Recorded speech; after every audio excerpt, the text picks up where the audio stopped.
Hi, I'm Greg Kahn. I'm going to go over some things in Tableau Prep. I was supposed to have a class today on Tableau Prep, but they canceled it. So I'm at the Tableau Conference 2019 convention, and they canceled my class. And I'm sure they canceled other classes as well because they're having network issues. So we were supposed to have hands-on training. But I did do some studying and research on Tableau Prep. I went to YouTube and played around with it. So I'm going to cover some things in Tableau Prep, just pretty much an overview. So I think it's pretty cool. I think we're going to be using it. I did a video prior to this one, but I did some more research and found some more cool stuff about Tableau Prep. You know, you can do pivots and you can do aggregates, which are like groupings. Pretty cool stuff. And I just bumped into Mike and Anthony, another technical guru.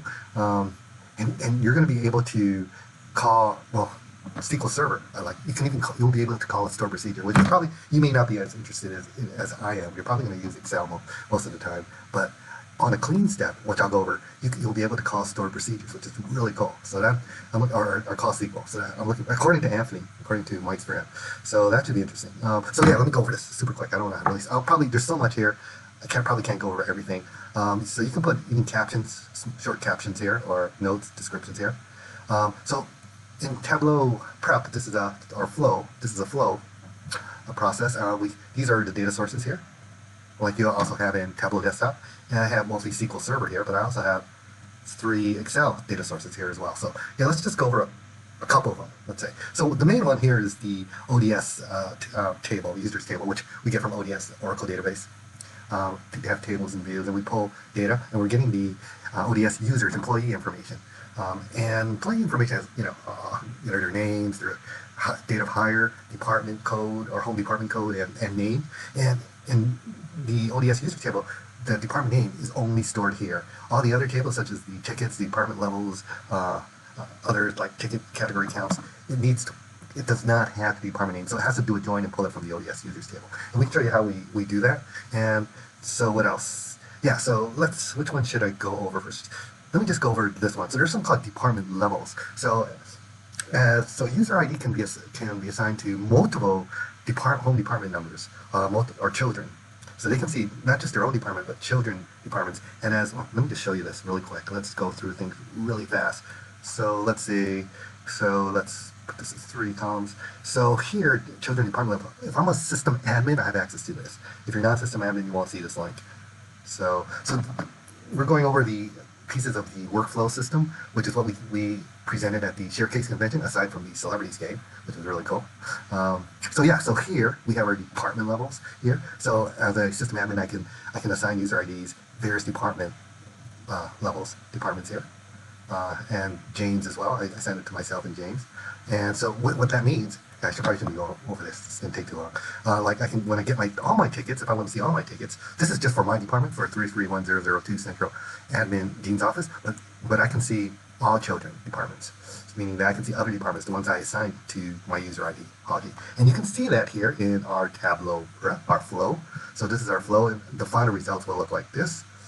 You'll see, let's see, here's our data grid, and these are all the records of all the departments that James and I, remember, have been assigned to by our system admin. So for example, if I highlight myself, user ID, my Hog, everything that's highlighted means that it references my user ID. You can see it in the data grid, everything for me, right here, Hoggy, for my user ID, all the records here. And for James, it would be, if I select James, let me do that again, it highlights that, and you can see James' user ID here and everything that references that as well. So these are all the children departments that he has. So you can do stuff like that. But to get that, let me just show you something here really quick. And yeah, we'll just talk about this because pretty much the others do the same thing to get the department name.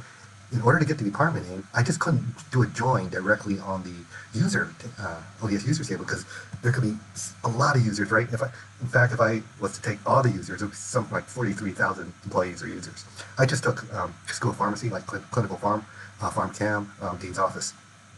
And so yeah, so you would get so many records. So what you have to do is that, again, you can actually see it if I removed a lot of those fields. So I forgot to move this guy up so you can see what's in there. You would see a lot of, for instance, 331002 Dean's office, because there's a lot of users here. I just removed all the other fields in there.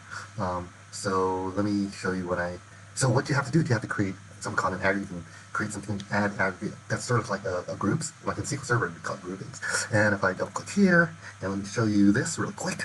So you can group it, right? So I can group by the home department number and name here, and it tells me how many rows for each that I have for each one.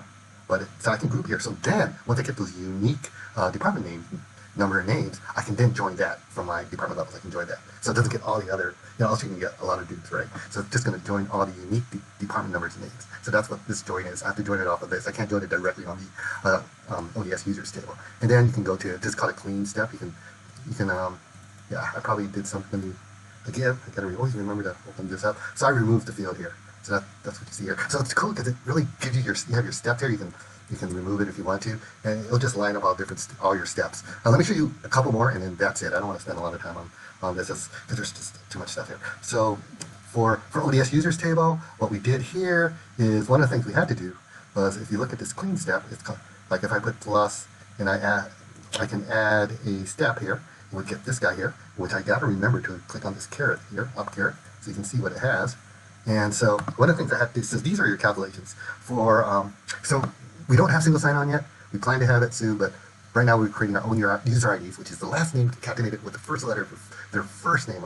So what you have to do, in certain cases, you may have a last name that has multiple names, such as these four users here.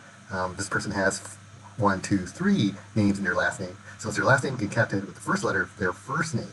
So what I did, the algorithm we have now, if once there's multiple names in the last name, we delimit it by dashes. We replace the spaces with dashes. So it's last name again concatenated with the first letter of the first name. That's how we get our user ID. And how do we know?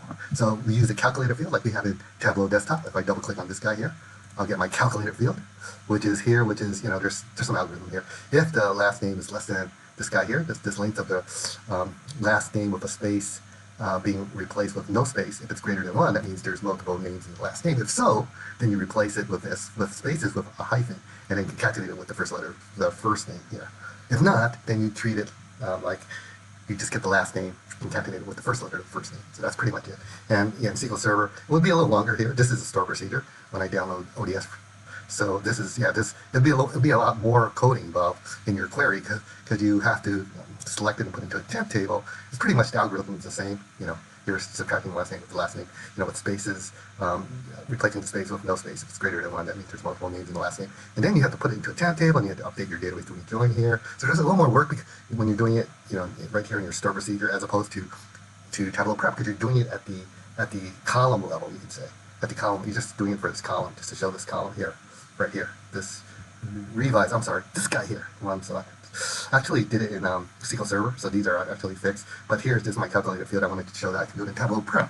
So, and then what you saw here, these guys here, what you'll see here, this, in this calculator field, I'll just say this really quick. I guess I don't want to spend a lot of time, but I just don't have the else here. So everything else is treated as a no. So it's just going to show the records, user IDs with last names with multiple names in their last name, because I don't have an else. So everything else would be a no. So because I want to see what they are, those multiple names in the last name. I just want to see them at a glance. So everything else is treated as now. I can right click and exclude, but I'll just leave it there. So yeah, there's other calculator fields. So yeah, I don't want to get too involved into this. There's a little more detailed stuff. One thing I want to go over is pivots. There's a really good. I went to YouTube, but someone, I think it's visual or data visual analytics. I can't remember I can't remember, but it's somewhere in YouTube. So you can Google YouTube, and there's this really good sample they have where they get the quarter information. Let me just say they do a union. They union two employee tables, you could say, or this is from Excel, and they put it together and they do a cleaning step here. So if I double click this guy again, and they do some splits, but they do some cleanup here. So yeah, this isn't the good part. The part that I like is that, so in this case, it has, if you can see here down below, there are 4 quarters here, right? There are fields here. But what he does, he does a pivot so that you can see a yearly bonus. And, so yeah, let me show you this. Really cool. So he does a pivot here on that. He does a pivot on the quarters here, those 4 quarters. And after he does a pivot, you can do an aggregate right here. So I'll double click on this. You can do an aggregate, which is like a grouping. So you can group your bonuses. I just made the yearly bonus, but group your bonuses by an employee code. So you can get it adds up those 4 quarters. It sums to 4 quarters for a for a specific user. User will have 4 quarters, which adds up to a year, right? So it's your yearly bonus. And then you could join it back to your this is join back to your pivot. So you can put it back here in your pivot. So you can see the join here. Right over here. You join it by employee code. Did a left join here. And you can see the results here. You have your yearly bonus and your bonus here, but your yearly bonus is here. You put it in your quarters here. So for example, for an employee, oh, that's not employee, right here. Sorry. Employee, you have 4 quarters. Well, there's 4 quarters here. 1, 2, 3, 4. And that's all it will have, 4 quarters. Right? Pretty cool. I think it's cool. So that's a good example. And then he does a join, but he joins the employee, another sales or employee users by a bunch of employees by an employee code here. And then joins that there, and then outputs it to a CSV. You can output to a CSV. God, I'm talking too much. You can output to a CSV or Hyper, which we're going to do, a Hyper or a TDE. So pretty slick, pretty slick. Yeah, and then and according to Mike and Anthony, we're going to be in the cleanup here. We're going to be able to call a server secret. I got to see that. We're going to see it tomorrow, I think. Let's go. Let's talk about something else. Okay, so you can do. So we have one more thing here. I wanted to talk about category counts real quick. So you can do counts here and output to a hyper file. So that's where I was able to get. Let's go back home. I'm able to get this Tableau dashboard. You can get it from a hyper extract. I'm not sure did I get this from a hyper extract. I may not have, but for sure beyond a doubt. Hopefully I'm not. I got it. Here's another one here. Let me double click on this, and this is going to bring up. So you can export or output to a hyper file, which is an extract, and that's where you get then through Tableau server, which Sandeep's group SSA group is going to do. They can schedule it and to update your dashboard with your hyper extract. So that's going to be really cool. So this should be popping up pretty soon. Come on. Should be popping up. Okay, here we go. Tableau desktop. Hopefully I'm not taking too much time. Come on. Anyways, it's the same thing. It's the same thing what you saw embedded in my website using the API. So yeah, but what you have here, if you go to the data source, it's coming from an extract here. You can see here, the extract. And the way you get to the extract is you can click on add, just to let you know. Add under 280 file, you just click on more. And then you can select your extract here. You can just double click here. So yeah, right here. But I won't do that because it's already added here. So let's just close this guy. No, I don't want to save it. So what else really quickly? One more quick thing I wanted to talk about. One more quick thing. So yeah, so another easy way to look at pivots is that, let's say I had this email. I just created this from an Excel file, and I got this idea from another YouTube channel or video. So let's say I had this email, and it was so long, and it was delimited by semicolons, right? You can do something called a split. So you can actually, in this here, you can actually do what you call a split. Let's show. Oh, no, I have it here. You can actually do a split. So once you do a split, all those fields that were delimited by semicolon is going to be, each email, because it splits it, it's going to have its own column here. So what you can do a pivot. You can pivot on those. You just select all those items and drag it in here and put it into a single column. So I have emails in a single column. So the final, I remove the other column. So I have email as a header, and yeah, all the emails in a single column, as opposed to where before it was just right across, across like so, delimited by semicolons. So you can pivot it and put it in one column. Pretty slick. Okay, that's all I wanted to talk about. This last but not least, I just wanted to touch on was that you can schedule your flow too. There's something called in Tableau server, which I just learned today. Connectors, which on the server, which you can automate the flow too. So Sandeep's group is going to be able to do that for us. But you can do it manually. Let's say you wanted to do things locally. There's a way you can, like in SQL Server, I would have to create a JSON file connection string and then a batch job, and it works. I tried it out, and you can call your flow file. Let me just show you. I just won't do it because I just want to save time on this. Like for example, let me just edit this guy. So you can call this connection string. In Excel, you don't have connection strings, but if you have SQL Server, you have to call this JSON file connection string. And then your flow file, that's it. And then run it, and it can automate your flow. You can run a batch job and automate the flow. So it looks something like this. Your JSON file. Let me just open this. Open with Notepad. So it looks like this. As your password, I hid the password. This is like a devil one. So yeah, and this is the host name here, and that's an example. This is the user, username, login username. So that's pretty much it. Pretty cool. So you can automate that portion as well. So that's pretty much what I wanted to cover. Hopefully I touched on the basic stuff. Let me just close all this information here, and hope you enjoyed this video. Thanks.